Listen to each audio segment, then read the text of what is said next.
ഒത്തിരി ഒത്തിരി സ്വപ്നങ്ങൾ സീരിയലിൻ്റെ ഏറ്റവും പുതിയ എപ്പിസോഡ് റിവ്യൂയിലേക്ക് എല്ലാ കൂട്ടുകാർക്കും സ്വാഗതം. അങ്ങനെ ശിവനന്ദയും വർഷയും കൂട്ടുകാരെയും കാണാനായിട്ട് ശർമിള ആൻറ്റി വീട്ടിലെത്തുന്നുണ്ട്. അങ്ങനെ ജാൻസി വില്ലയിലെത്തിയ സമയത്താണെങ്കിൽ ശിവനന്ദ അവിടെ ഇല്ല. അങ്ങനെ ശിവനന്ദയെ അഭിരാമിയും വർഷയും വിളിച്ചു വരുത്താൻ ശ്രമിക്കുന്നുണ്ടെങ്കിലും മീഡിയയുടെ കാര്യമായിട്ട് എന്തോ ഒരു തിരക്കിന് ശിവനന്ദ വേറെ എവിടെയോ നിൽക്കുന്ന കാരണം വരാൻ പറ്റുന്നില്ല.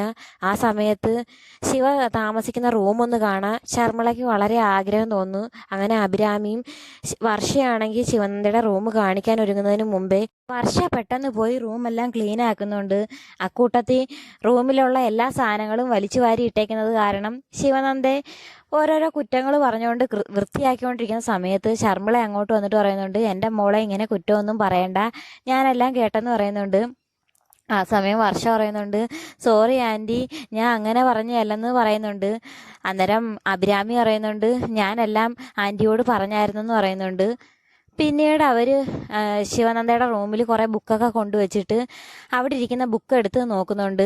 ശിവനന്ദയ്ക്ക് ഏത് തരം ബുക്കുകൾ വായിക്കാനാണ് ഇഷ്ടമെന്ന് പറഞ്ഞുകൊണ്ട് ശർമിള ബുക്ക് എടുത്ത് മറിച്ച് നോക്കുന്ന സമയത്താണെങ്കിൽ ബുക്കിൽ നിന്ന് വിവേകിൻ്റെ ഫോട്ടോ താഴെ വീഴുന്നുണ്ട്. ആ വിവേകിൻ്റെ ഫോട്ടോ കണ്ടിട്ട് അഭിരാമിയും വർഷയും ഒന്നും ഞെട്ടുന്നുണ്ട്.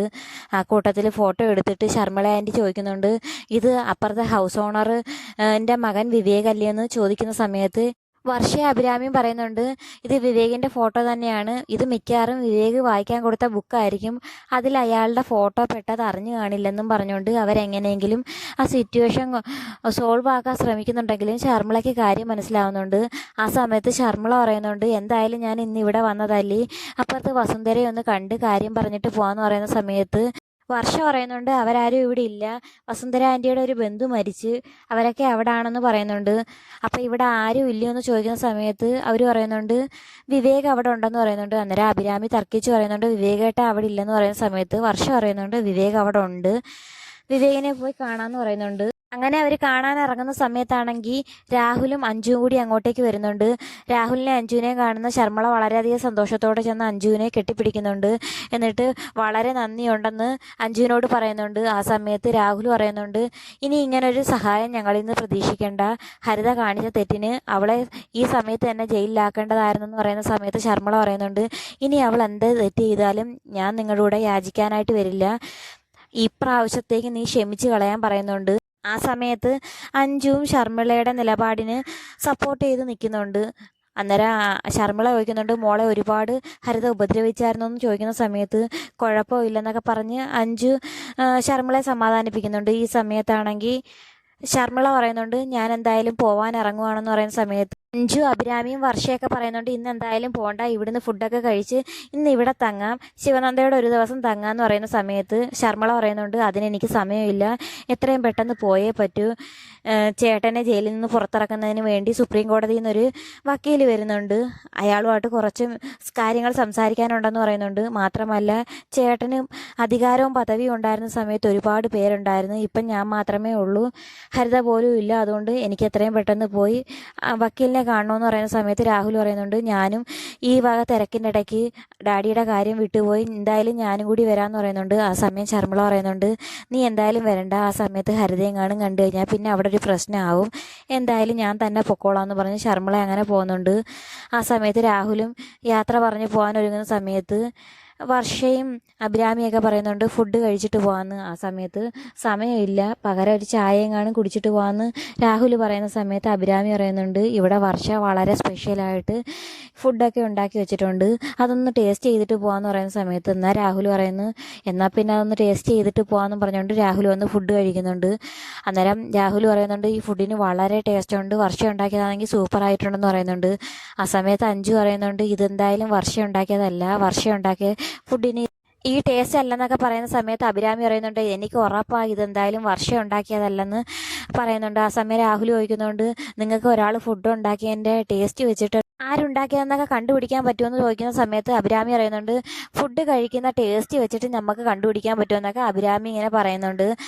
ആ സമയത്ത് വർഷ പറയുന്നുണ്ട്, ഞാൻ തന്നെ ഉണ്ടാക്കിയതല്ല, മല്ലിക ആൻറ്റിയും കൂടെ സഹായിച്ചിട്ടുണ്ടാക്കിയല്ലേ എന്ന് പറയുന്ന സമയത്ത് അഞ്ജു പറയുന്നുണ്ട്, എന്തായാലും മല്ലിക ആൻറ്റി സഹായിച്ചതാണെങ്കിൽ ഈ ടേസ്റ്റ് വരില്ല, മല്ലിക ആൻറ്റി കൊണ്ടുവരുന്ന ഫുഡിനൊന്നും ഒട്ടും ടേസ്റ്റ് ഇല്ല, ഇവിടെ കൊണ്ടുവരുന്ന സമയത്ത് നമ്മൾ എടുത്ത് പുറത്ത് കളയാറാണ് പതിവ്, എന്തായാലും മല്ലിക ആൻറ്റി അല്ലെന്ന് പറയുന്ന സമയത്ത് രാഹുൽ പറയുന്നുണ്ട് എന്നാ മിക്കവാറും വസുന്ധര ആൻറ്റി ആയിരിക്കും സഹായിച്ചതെന്ന് പറയുന്ന സമയത്ത് അഭിരാമിയൊക്കെ പറയുന്നുണ്ട് വസുന്ധര ആൻറ്റി ഇവിടെ ഇല്ലെന്ന് പറയുന്ന സമയത്ത് രാഹുൽ പറയുന്നുണ്ട് എന്നാ വിവേകായിരിക്കും എന്ന് പറയുന്നുണ്ട്.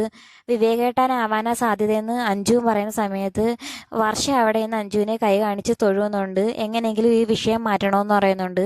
ആ സമയത്ത് അഞ്ജു നൈസായിട്ട് ഈ വിഷയം മാറ്റുന്നുണ്ട്. താൻ എന്തായാലും ഫുഡ് കഴിക്കുന്നേ ടേസ്റ്റ് നോക്കിക്കൊണ്ടിരിക്കാതെ പിന്നെ കിട്ടിയില്ലെന്നൊന്നും പറയരുതെന്ന് പറയുന്ന സമയത്ത് പെട്ടെന്ന് അഭിരാമി വിഷയം മാറ്റി ഫുഡ് കഴിക്കുന്നുണ്ട്.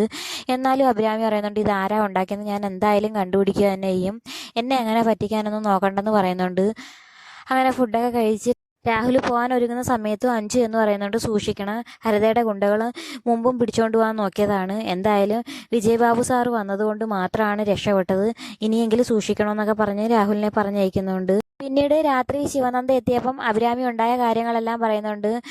ഹരിതയെ 2 പൊട്ടിച്ചതും അതുപോലെ ഞാൻ ചെന്ന് ഹരിതയെ തൂക്കിയെടുത്ത് പുറത്താക്കിയതൊക്കെ കാര്യങ്ങളിങ്ങനെ അഭിരാമി പറയുന്നുണ്ട്. ആ സമയത്ത് അഭിരാമി പറയുന്നുണ്ട് ഈ അഞ്ജു കാരണം ഇന്ന് അവളെ വെറുതെ വിട്ടത്, അല്ലായിരുന്നെങ്കിൽ ഇന്ന് തന്നെ അവളെ അകത്താക്കാമായിരുന്നെന്ന് പറയുന്ന സമയത്ത് അഞ്ജു പറയുന്നുണ്ട് എന്തായാലും ഇത്തവണ വെറുതെ വിട്ടേക്കാം, ശർമ്മള ആൻറ്റി പറയുന്ന കണക്ക് ഒരവസരം അവൾക്ക് കൊടുക്കാം, പിന്നെ ഇനി എന്തെങ്കിലും ചെയ്യുന്നെങ്കിൽ നമുക്ക് എന്തെങ്കിലും നോക്കാമെന്ന് പറയുന്ന സമയത്ത് അഭിരാമി പറയുന്നുണ്ട് എന്തായാലും അവൾ ഇനി ഉറപ്പായിട്ടും ഇനി എന്തെങ്കിലും പ്രശ്നം ഉണ്ടാക്കും, അന്നേരം കയറ്റേണ്ടി വരുമെന്ന് പറയുന്ന സമയത്ത് അഞ്ജു പറയുന്നുണ്ട് താൻ ചുമ്മാ കരുനാക്കെടുത്തൊന്നും പറയാതെ എങ്ങനെയെങ്കിലും അവളുടെ ശല്യം ഇതോടെ നിന്നാൽ മതിയായിരുന്നു എന്ന് പറയുന്ന സമയത്ത് വർഷം പറയുന്നുണ്ട് ഇനി അവളുടെ ശല്യം കാണില്ല. ആ സമയത്ത് അഭിരാമി പറയുന്നുണ്ട് ഇനി അവളുടെ ശല്യം കാണും, എന്തായാലും വർഷയ്ക്കും ശിവനന്ദയ്ക്കും ഇടപെടേണ്ടതായി വരുമെന്നൊക്കെ പറയുന്നുണ്ട്.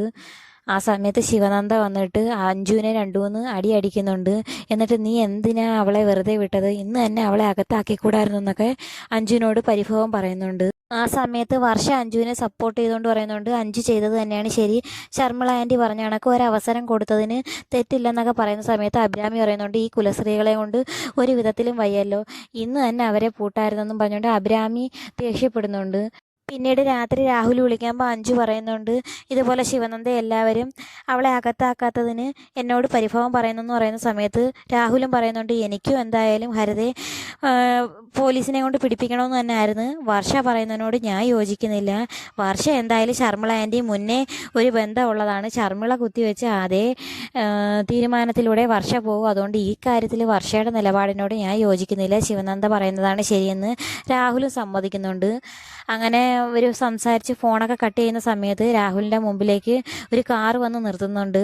ഇനി ഹരിത പക വീട്ടാനായിട്ട് ഗുണ്ടകളെ പറഞ്ഞയച്ചതാണോ ഇല്ലയോ എന്ന് എപ്പിസോഡിനായി കാത്തിരിക്കുക. അപ്പോൾ വീഡിയോ ഇഷ്ടമായ ചാനൽ സബ്സ്ക്രൈബ് ചെയ്യാനും സപ്പോർട്ട് ചെയ്യാനും മറക്കല്ലേ കൂട്ടുകാരെ.